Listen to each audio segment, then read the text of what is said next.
It's a beautiful morning.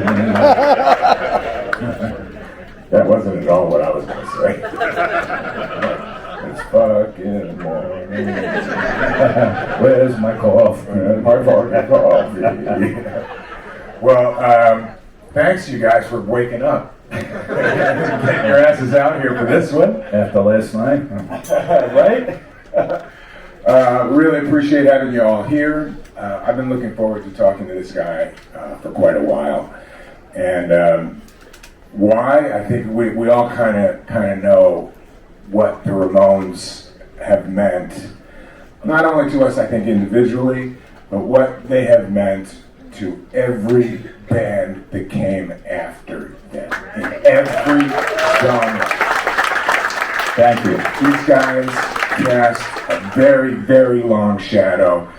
Marky is in the Rock Hall twice. Once as a member of the Ramones, and once receiving the Lifetime Achievement Award. Yeah, that Grammy. Well, like I said the last time I was here, they make good door stoppers.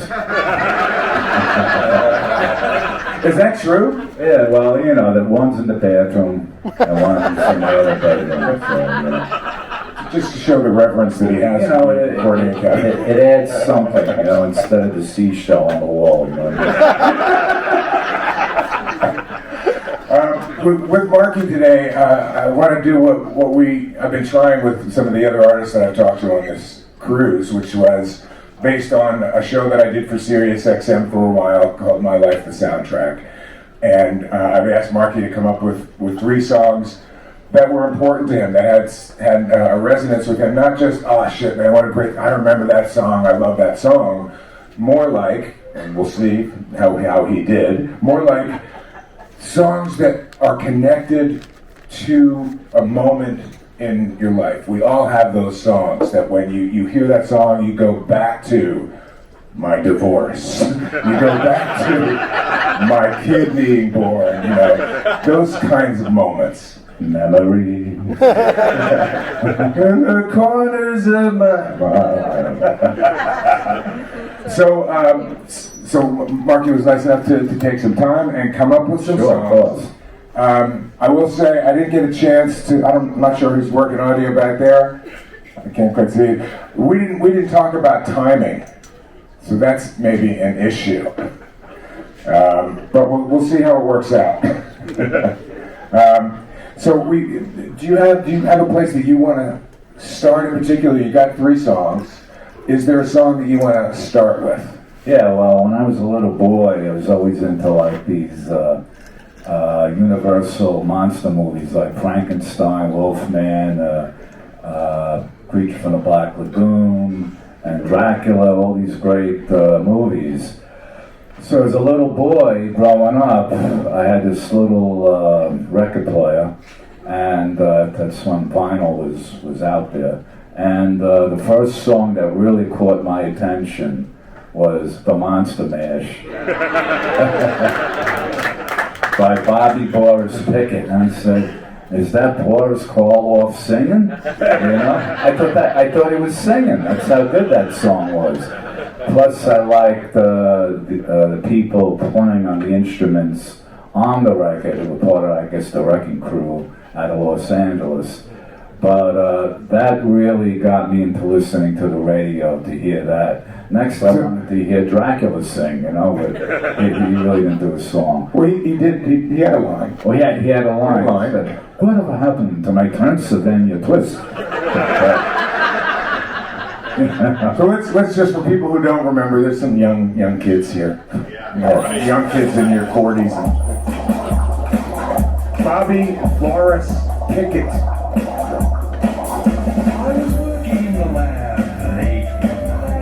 So the other thing that wasn't the original, but it was a good copy of the original. A lot of artists later on they re-recorded their singles or albums because of certain issues, maybe concerning publishing and royalty situations.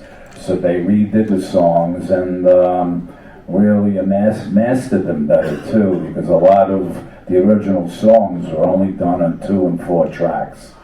So they kind of sound bigger. But those remakes, I was a music supervisor for a while, and the remakes are done so that the artist can maintain control and get the publishing money, because at a certain point, the ownership goes away. Well, in the 50s and 60s, there were very bad contracts to the artists, and they would sign anything, because a lot of the artists were naive, or they just wanted to get a record out.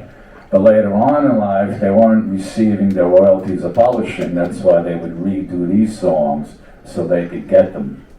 And oftentimes the remakes, although sometimes it's note for note, it's just not. You're missing that analog. Yeah. Some of it sounds very sterile because you're dealing with digital. But everybody has their own. They like what they like, and it's up to the individual. Everyone has their own, style.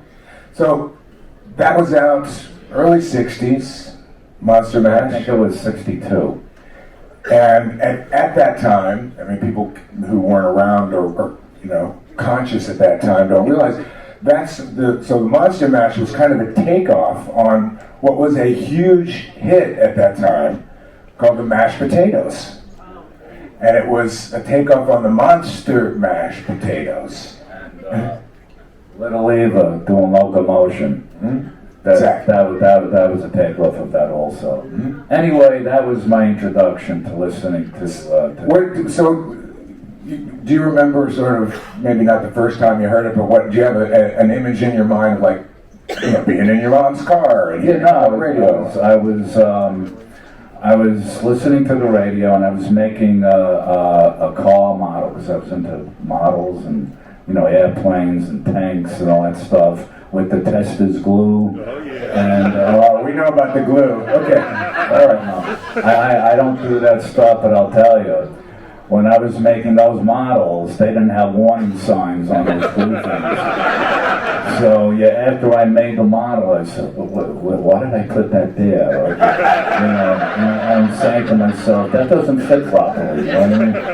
So, I was listening to records while I was making the models, the model airplanes and military stuff. Do you do anything like that anymore? Make models? Yeah. No, I do a lot of painting now. Sci-fi scenes of,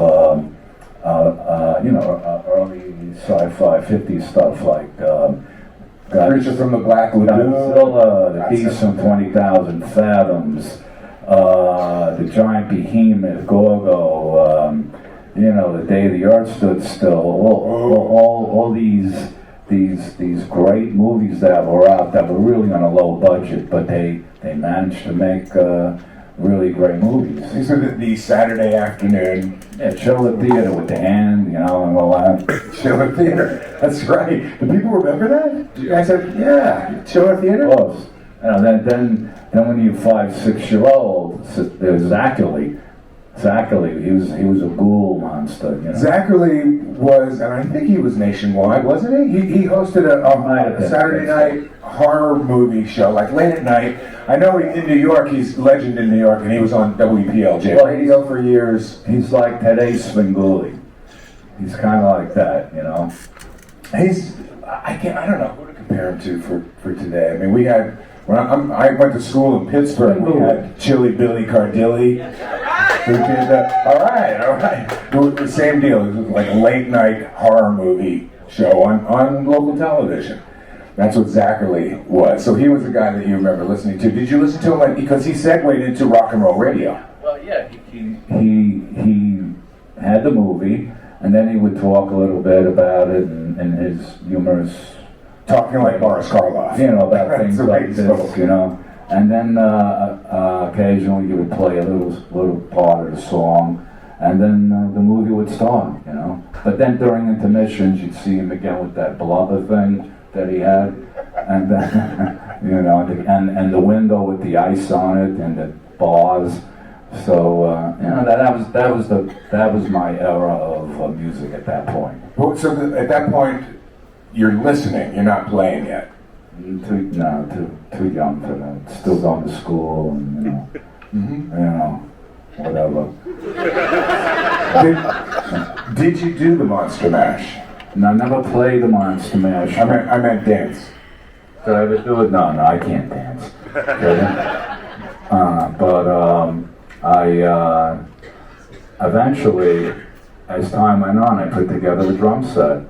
And then my parents weren't too happy about that at the time, because I made a lot of noise and a lot of enemies in the building. An apartment building. Yeah. With a drum kit. Good. Yeah, so anyway, I started listening more and more and more whenever I could to my little 6 transistor radio under the covers. And then the next thing I knew, as I got a little older, I started listening to Phil Spector's stuff and the girl groups and, early Motown and all that other stuff. But then February came along and, we'll get there. February of we just crossed the anniversary, the 60th anniversary of the Beatles' appearance on at Sullivan. Yeah. So at that time, you just shortly after that, so you said put a drum kit together, and you said you were listening to Phil Spector and things like that, which was, of course, some of the biggest stuff happening in radio. Yeah. But years later, the Ramones, the ethic of the Ramones was anti all of that. It was not Phil Spector specifically, but the way that music had progressed. Well, what happened was when right before the Beatles, figure for 3-4 years, you had these one-hit wonders, but they had good songs. They really had good songs, and they had good writers writing. But no, there weren't that many bands writing their own material. So when the Beatles came out, a lot of the songs were original, and of course they had other songs on there that weren't theirs. And that's what I admired about them. And they looked like a group. They played together. They had great chemistry. And I started playing along to the records, to their albums on my little record player. And I had my little snare, drum, bass, drum, hi-hat. And that's how I became a drummer. Come home from school and just go right to the drum set. The heck with the homework. Stuff like that, I will confess for the first time, this isn't even in our book, the VJ book, which is in the bookstore, by the way, in the merch store. I watched the Beatles on Ed Sullivan, and I had been hearing them on the radio for like a month before that. They were already having hits. I wanted to play the drums too. Why not? And some of us had the talent and could do it, and others not so much, and we got into radio instead. It's good. It's good. But I mean, that's a big thing. The music. It's a big thing. That moment in time is really an amazing thing, and a lot of musicians have that story. Oh yeah. Yeah, a lot of guys would admit that once they saw the Beatles, that's what set them on the path to becoming who they were, And then they put in their own influences, and they became the groups that we knew. What do you remember from around that time? You said you were putting models together and things, but after as you sort of move forward, you picked a Beatles song that we'll play for people who you may have heard this one. Probably did. But so you picked "She Loves You" in particular. Is there a reason why you picked that particular Beatles song? Well, I like the intro with the tom-toms, and I liked it on the Ed Sullivan Show, and also the fact that Ringo was a very tight drummer, and for some reason, a lot of people think he's not good. He is good.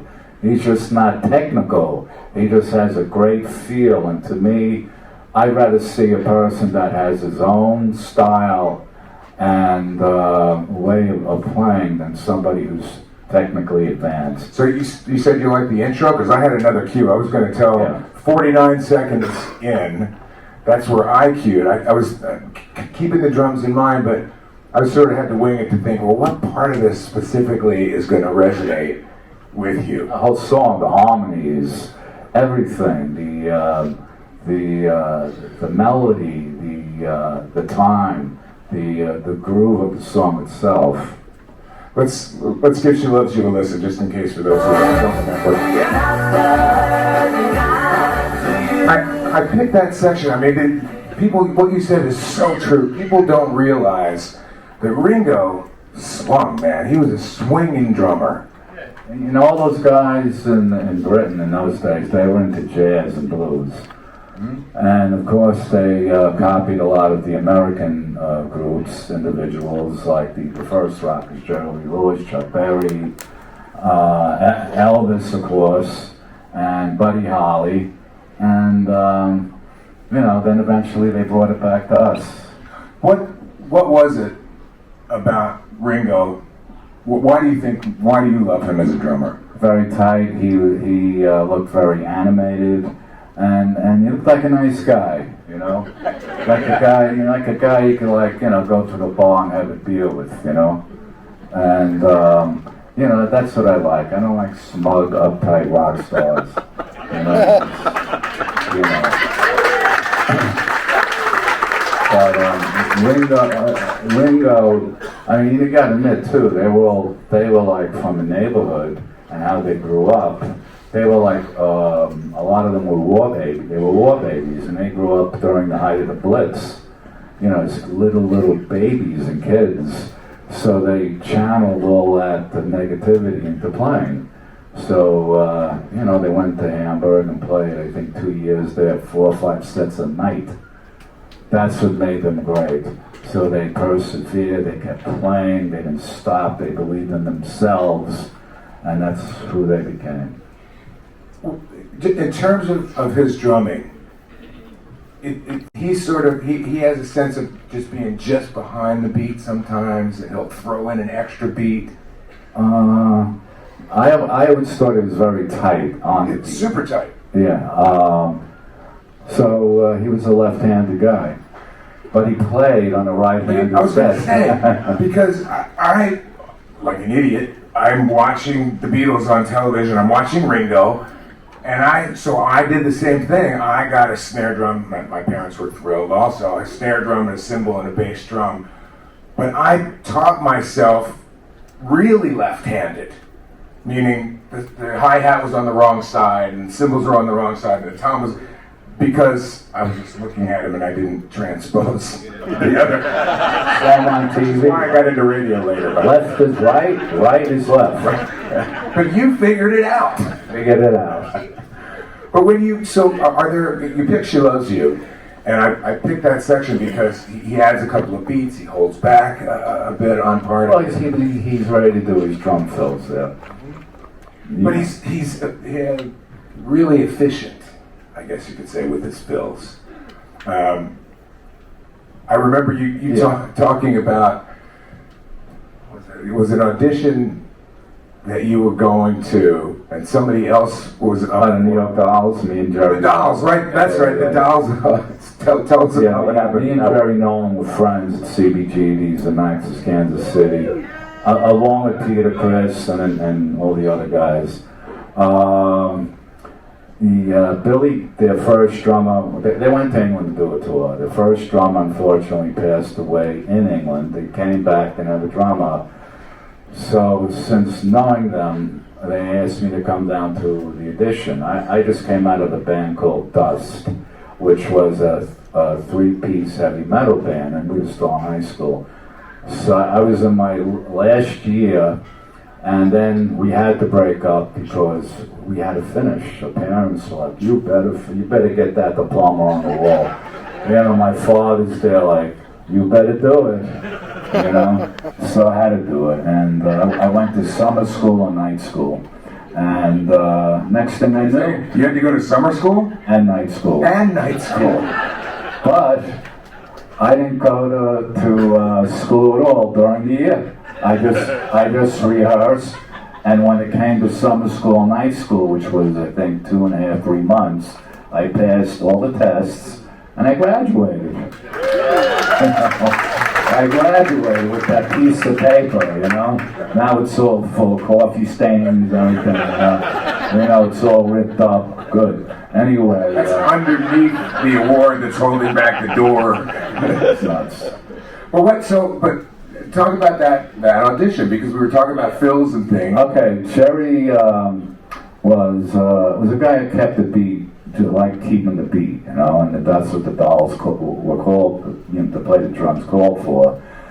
I was there at the audition, and Johnny Dunn is over here, and obviously Dave's in the front and all around. So we're doing the you know, Trash and all those other songs, and you know, these other well-known Doll songs, and I'm there doing all these triplets and doing all these crossover fills. I can do this. I can do this. Yeah, trying to impress everybody with you know, all the 5/4 signature at one point in a 4/4 song, which doesn't make sense. And then Jerry got the job. So you know, we were still friends. It didn't matter, you know. And the next thing, I was with Johnny Dunn's in Max at Kansas City. So I go, "Oh, what's the story? You overplayed." I go, "Oh, is that why you were looking at me to chill out and calm down?" He goes, "Yeah."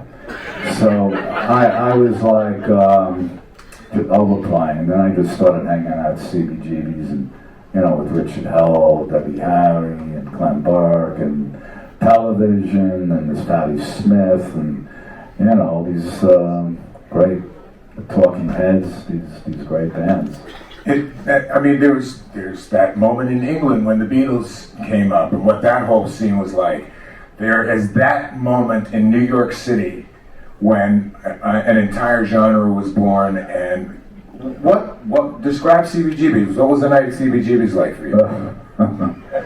Were Max's? I mean, those are Max's was okay, you know.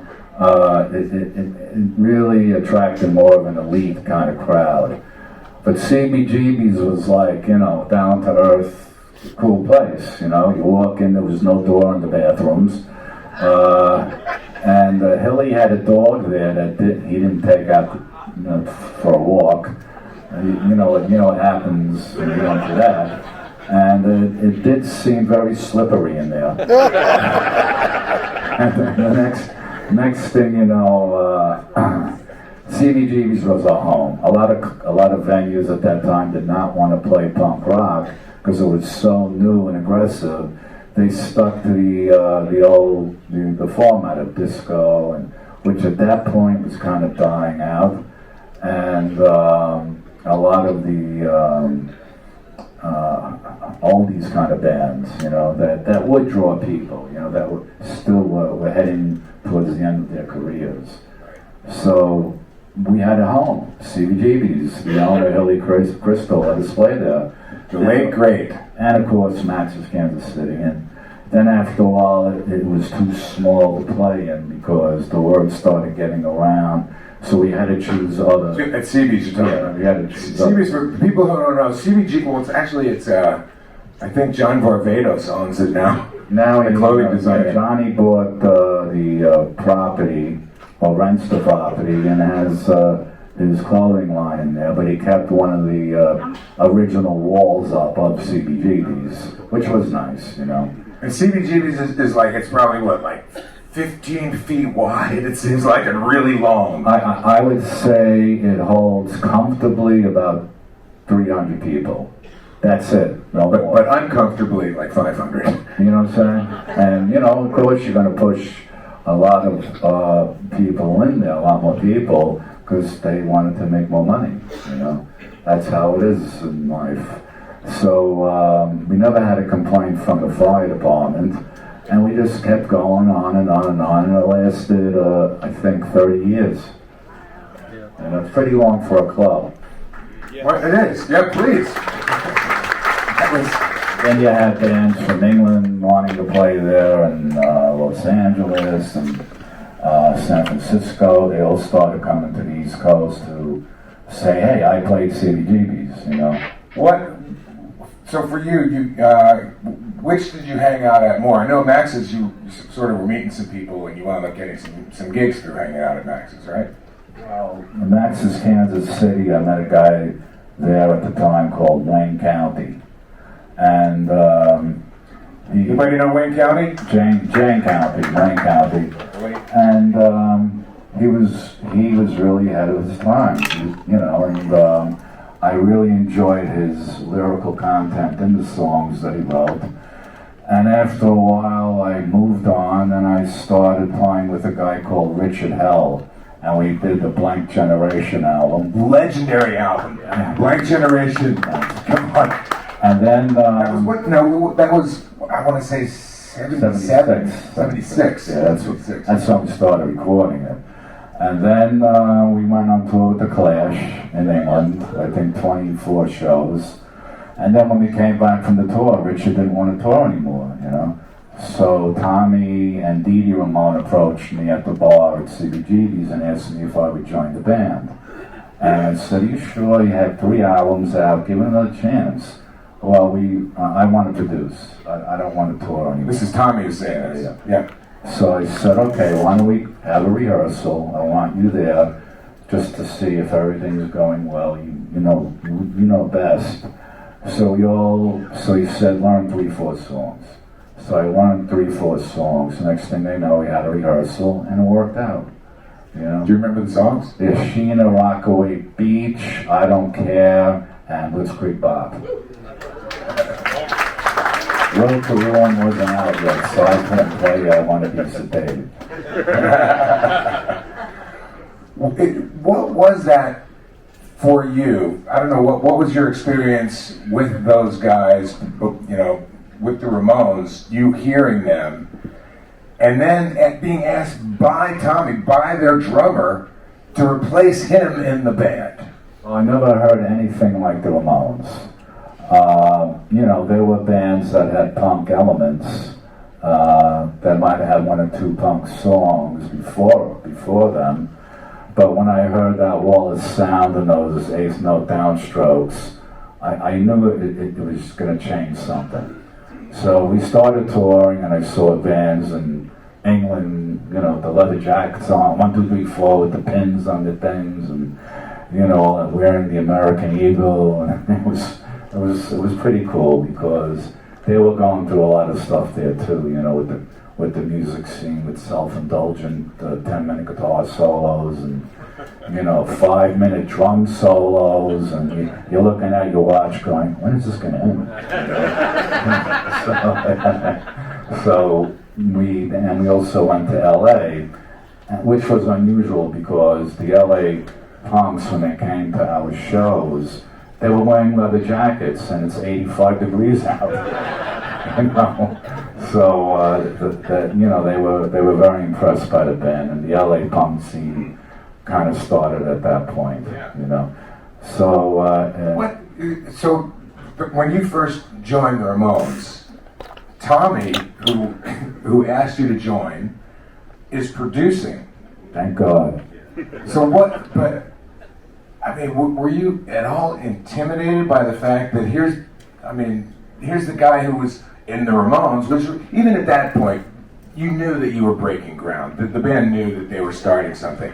And here's the drummer with that band, the guy who's sort of the foundation, and he's asking you, and you're in the studio, let's say, and he's on the other side of the glass. What are those moments like? Well, I knew that Tommy producing the groove would come out good in the album.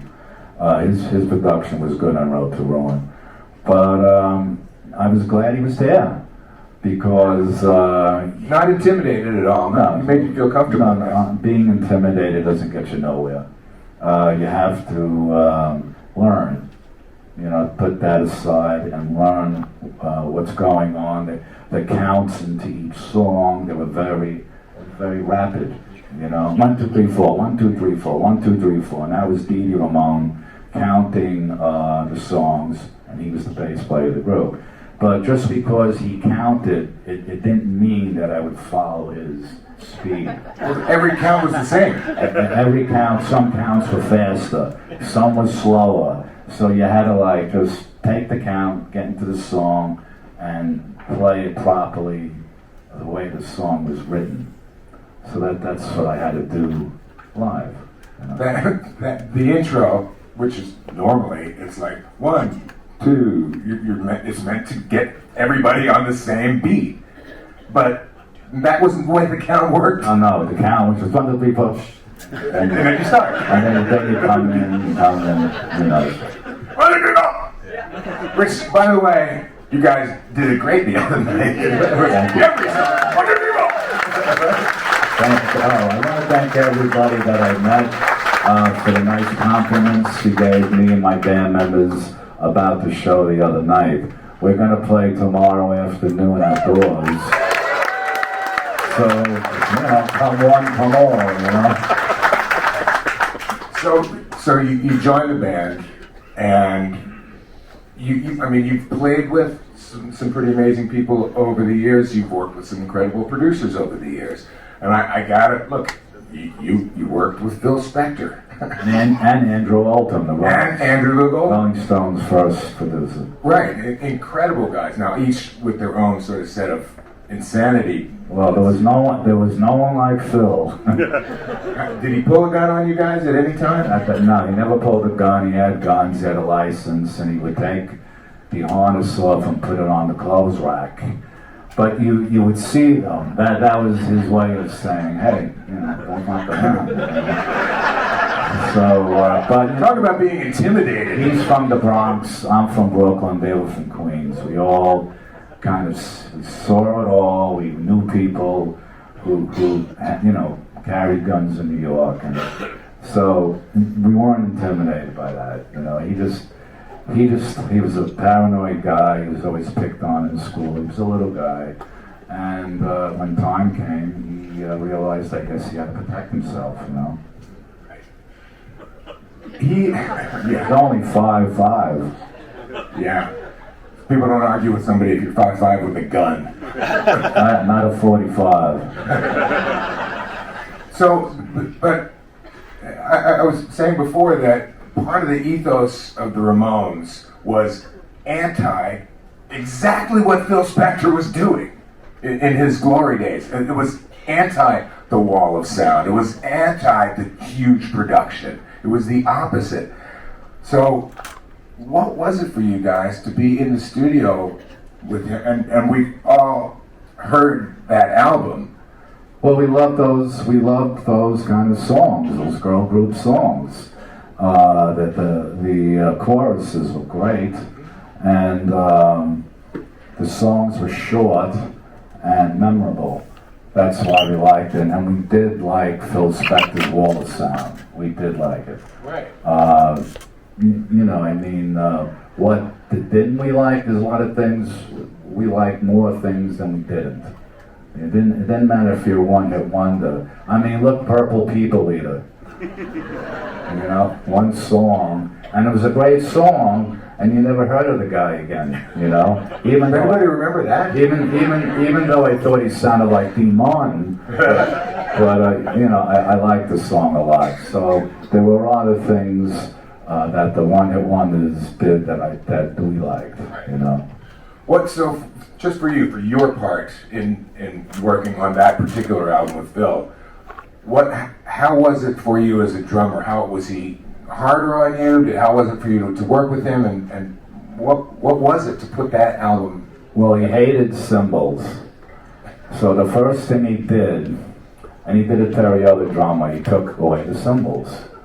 And the treble that would be there mostly would be from a tambourine or shakers, maracas, and that would give you the high parts in the song. But that's how he worked with me. And we would do like 20, 30 takes. There's one part where Johnny Ramone is doing a chord in the beginning of Rock and Roll High School. And he must have did it at least 40, 50 times. Why? I have no idea. Him and Phil didn't get along. Maybe he was just being, you know, whatever. So the next thing you know, it was enough. We had our beginning, and that was the beginning of Rock and Roll High School. But Phil, I guess, was looking for something he couldn't find on the first few takes. So he was like that, you know. Just wanted everything to gel and sound properly. And I'm not going to argue with Phil. He's one of the greatest producers ever. So he obviously knows more than I do. So that's how he was. Did he have you guys recording individually? Or? No, we had to play as a band, and then the overdubs came, the wall of sound of, God, about 35 instruments in the room, and depending on what song you're listening to, there's this on it, that sax, there's that horn, there's that piano, there's that organ, there's just so many things that he did, that he put on there that made the album different. It was an experiment, and a lot of the punk purists didn't like it. I had a hard time to get used to it, but I love it a lot more now. I like it a lot more now. Oh, really? It's taken you years to kind of look back? back? Kind of like, you have two different styles of music genres together, Ramones and Phil Spector's Wall of Sound. And you had Ramones' Wall of Sound. He never produced a band like the Ramones. So that was the outcome. We had a Baby I Love You on it. Right, actually covered a Phil Spector song. Yeah. How were you guys? How was the band getting along during those sessions? The band, I think we never got along. Which was part of your greatness? You leave that off the stage. You just play it in the music, But me and Dee Dee were the closest, and unfortunately, Johnny and Joey didn't speak much. And I guess you're in an environment, and you're traveling all over the world, and you're stuck in a tour bus or a van, and after a while, things can get on your nerves, And the best of friends could wind up fighting in situations like that. But we realized that we had something, and it sounds like baloney, but the music came first. So being in the studio is a different situation than being touring and being in a van. That's a certain kind of tension. But to be, and especially to be with the kind of overlord producer that Phil Spector was, were you guys? Was there disagreement, like Johnny and Joey? Well, they were used to making an album in 2 weeks. We wanted it fast. We didn't want to waste our time, 6 months because one drum wasn't in tune, or whatever. And we didn't want a clean, sterile album. But they worked fast. Phil, the album took about 4 to 5 months to make. Oh, jeez. And I'll tell you, after we did our basic tracks, we were out of there. And Joey stayed behind to lay the vocals down. But as a band, we played together in the studio.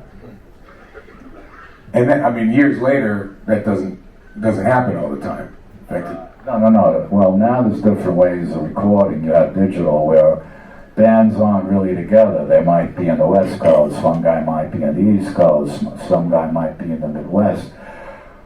So that's how a lot of bands do it now, to make it convenient. But I could always tell when a band is in a room together playing. Things like that, makes it a lot easier now to just cut something off and put it next to something else, and you have the song, But back then it was just totally different. But everyone has their own way of making music. The streaming is another availability of music. CDs and tapes they hardly exist anymore. So if you have a band and you're starting the tour, I suggest you write some really good songs, but merchandise is the most important thing to a lot of bands. Because if you have a good logo, you could survive on your merchandise when you're touring.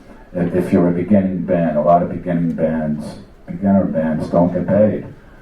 A lot of them have to pay to play, which I find really hard to do. Yeah, definitely offensive. So you know, if you have a good logo and a memorable song, a few memorable songs with great hooks, then you got it, you know. So are you talking about today, you think, or is that back I'm talking then? about now. Yeah. Yeah, talking about now because it's very hard to get into the business because of lack of CDs, tapes, etc. Now everything is streaming. Is that something that you feel okay about? I'll tell you why. I don't mind streaming because I tour a lot all over the world, and when I have my phone, I downloaded all my CDs on my computer to phone, and I have about 5,000 songs on it, and I can listen to anything I want at any time. In the car, on a plane, in a hotel room. So that's one thing I like about it. But when you're dealing with the digital thing, a lot of the songs will sound lower, some will sound higher, some would have been remastered to sound louder because of the digital format. So it depends what you like, you know. And I don't see people walking around with CD players anymore, you know. Well, there was a moment though. I Right? know. I think they'll have track two, you know. But just sort of to digress for a second to talk about what's happening currently in the business of music. Yeah. That the idea of initially the idea of digital music, of music like when we first started hearing about songs online that you could dial up and get for nothing. Initially, that was amazing, and as things, as streaming services started to emerge, what you say is so true, that I have the entire history of recorded music at my fingertips, Right. which is incredible. But I bought the CDs. I bought them. I didn't, just take them and lop the songs and put it on. Every CD that I have, I downloaded. Right. I didn't go to a music thing and go, I'm going to take this song and take, because I had them already. But the idea of, it's sort of overwhelming that we have access to that much music. There's more new music coming out every day than come out in a month. Yeah. Back in the 70s. And the idea, financially, the streaming services are not good for guys in your position. No, my position was CDs, cassettes, and vinyl. Where you could vinyl, you buy it, you get the money. Streaming, I don't rely on. That's if they want to hear a Ramones song or something, they did fine. But my thing was 70s, 80s, and 90s, and 2000s before the digital thing. But it seems as though you kind of segued into this era in terms of you and your personal consumption of music. It sounds like it's kind of good that that's the way things are. Well, it's up to the individual. If you're a real musical purist, you're not going to like the digital stuff on Spotify. I like it because I need to have it, and if I want it. But it's not going to sound as good as vinyl, and it's not going to sound as good as CD. The vinyl is very warm, it's fuller. But what are you going to do? Take your record player with you everywhere? What are you going to do? So you have to compromise. How do you feel about the fact that because there is, let's just talk about current music, stuff that's coming out today, there is so much of it that it's overwhelming for us as fans to consume. That's one, and two, the way that most people are getting music today is TikTok. It's between 10 and 30 seconds. Right, they get the taste of the song. Are you cool with that? If it attracts attention to the artist and people listening to it like it, that's good. It's better than the song just sitting on a guy's next to a guy's computer doing nothing. So that was one of the things when people talked about the advent of digital music and music being available, online. That was it. It's all out there for you. You have access to everything that you want. On the other hand, especially with TikTok now, which is the latest over the last couple of years, the latest way that people are getting music. Yeah. Are artists aren't being signed without 500,000 followers on TikTok. Well, that's the way it is. You know, it's the way it is now. Doesn't that piss you off? No, I think that if you're going to attract attention, and this is the age we live in, why not? You know, and you can't argue about it. It's like I said, that's the way to draw attention to the artist. So it's a new era, which is fine. It doesn't bother me. It's the way this generation likes to do things. You know, good for them. You don't think that? These stupid kids, what do they know? No, they're not stupid. The idea, the reason I'm asking you about this is because that very idea that, look, we want new artists to be able to be heard. TikTok, though, I don't think is the best way for artists to be heard, because it winds up, it's not just the hook, which is, what you would always go for when you're writing a pop song. You want the great hook to grab people. But this is just a random, it's 10 to 30 seconds, that's it. And now that's what you need to get signed. And by that, you need to go viral before you get a record deal. For example, I had a conversation with the president of a record label. The guy happened to be the guy who, among many other artists, signed Bruno Mars. Whatever you think of Bruno Mars, huge talent, sold tons of records. The guy would not have had a record deal today. He wouldn't have been signed if he didn't have 500,000 or more followers on TikTok. That's the way it is. Thank you. Good night, everybody. Thank you. You can't, do you call it progress? Yeah, in today's generation. And you can't put what today's generation likes. It's because they like it. That's their world, I don't want to end up sounding like my parents, you know what I mean? That's horrible. That's bad, I can never do that, Really? That's from my father. Just a final note. The distribution of music these days, I think, it doesn't benefit artists, and I don't think it benefits music. One of the other things that has happened now, people may or may not notice this, is, especially over the last 10 years, on the pop chart, we're talking about singles now and hits, bands are a thing of the past. Bands do not exist on pop charts anymore. Well, you have loyal followers who know when your next song is out, or when a company will put something out, they can go to different sources of musical things to find out, But,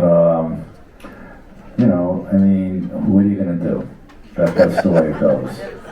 It's like you have the pop artists, rock artists, you have disco, you have jazz, you have blues, you have death metal, you have heavy metal, and this is so many genres now, which is great. You didn't have that back then. So now people, they have their own choices. I mean, is it still called rock and roll? Is it still called that?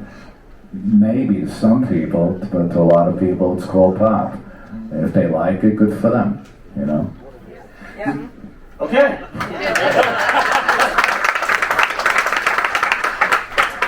So you, one last song, your third song. One last song. I could go on about this. This is one of my things. The TikTok thing really pisses me off because it's just so anti-music. Let it go? Let it go! You guys like TikTok? Is that what you're saying? Well, you have an album coming out. Thank you. Oh, thank you. My new album on TikTok. So the third song that you picked today. Third song I picked today was a song by a band called The Who, My Generation. Why did you pick that song? Well, after loving Ringo and the Beatles, I heard this song, and the drumming was just incredible. As a rock drummer, I'm not talking about Buddy Rich or these other guys, but as a rock drummer, and that what he was doing was just unbelievable on that song. especially at the end where they go crazy.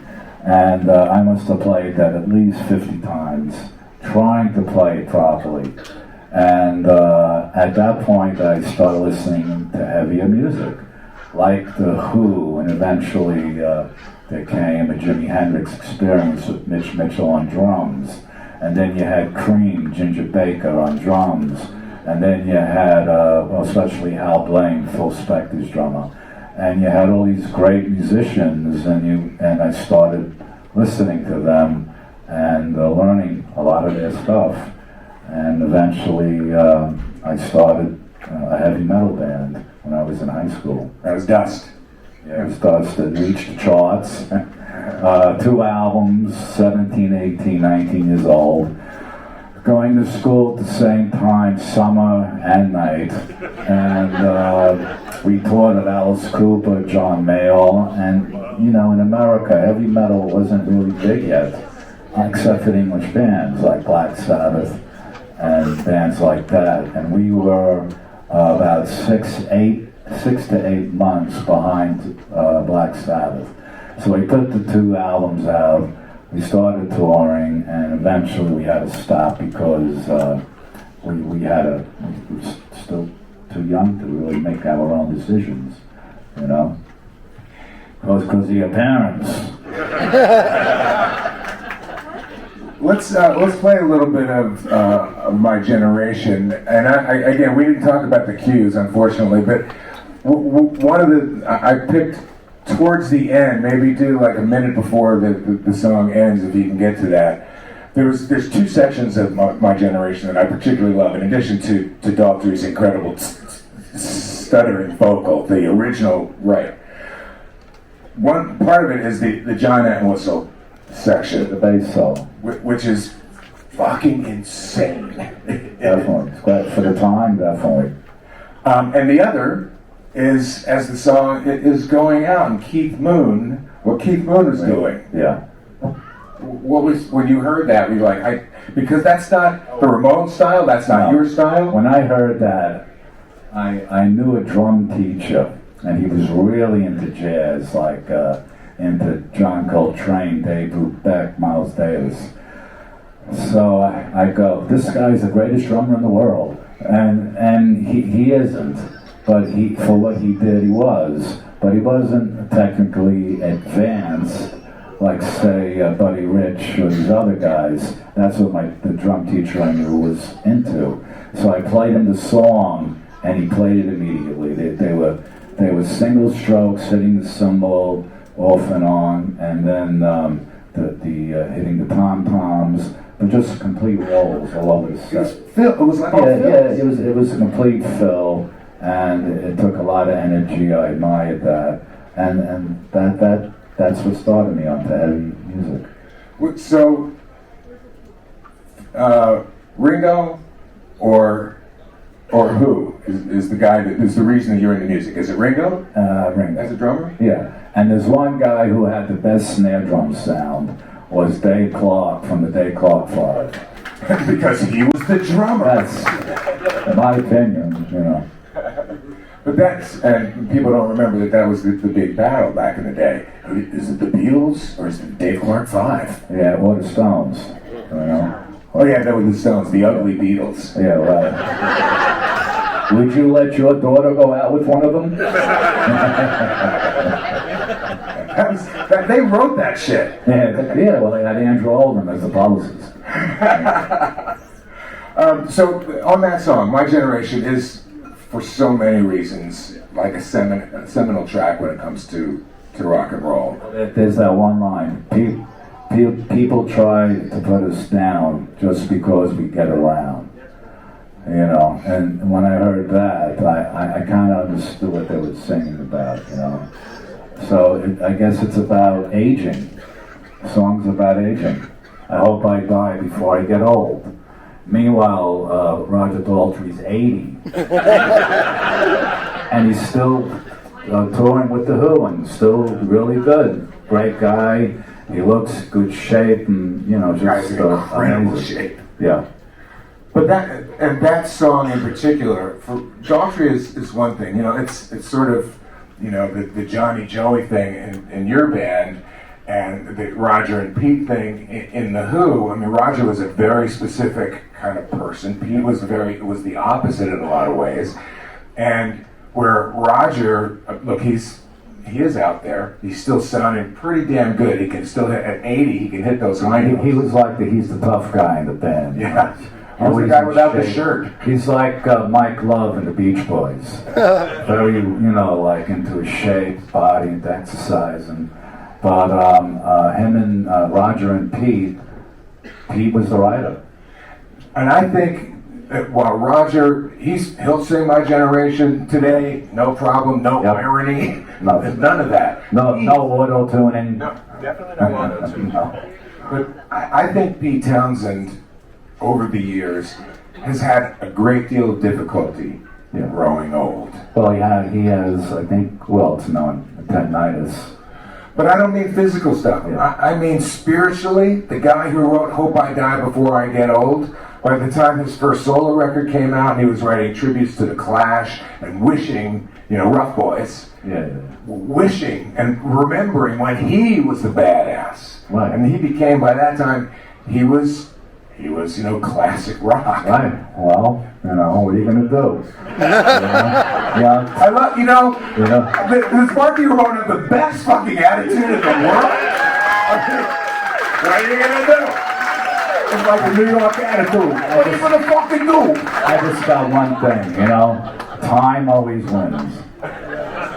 Time's not on our side. If we think that we give us some, but, with Pete Townsend, I saw them at the Royal Albert Hall, hanging out with them, and watching him. He still does the windmill. He's still great, still singing great, moving around. That's what matters. What you do afterwards, that's your business.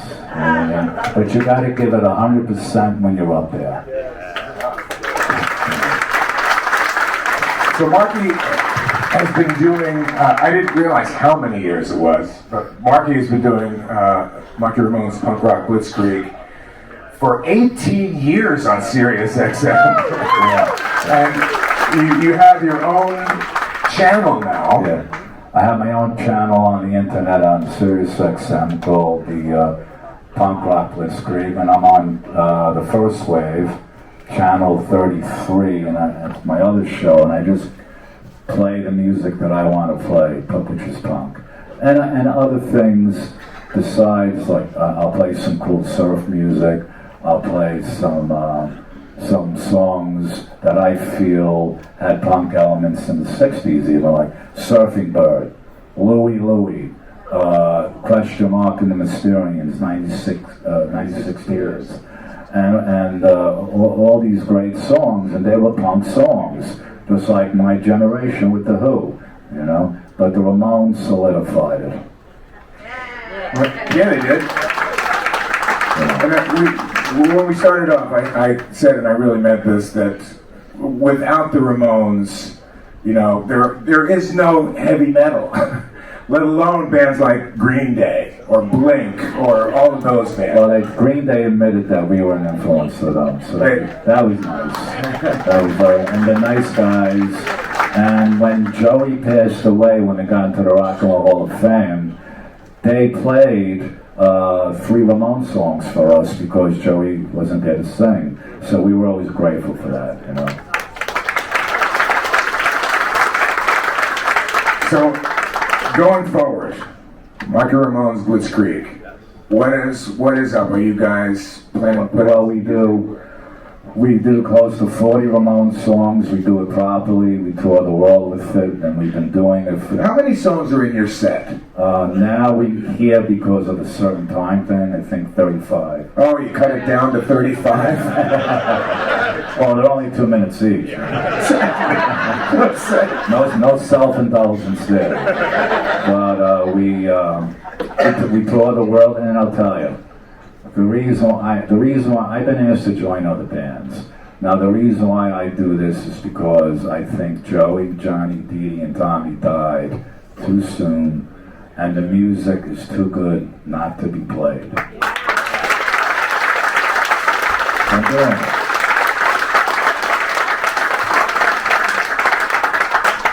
What else can I say after that? Marky Ramone. Thank you. Thanks. See you tomorrow.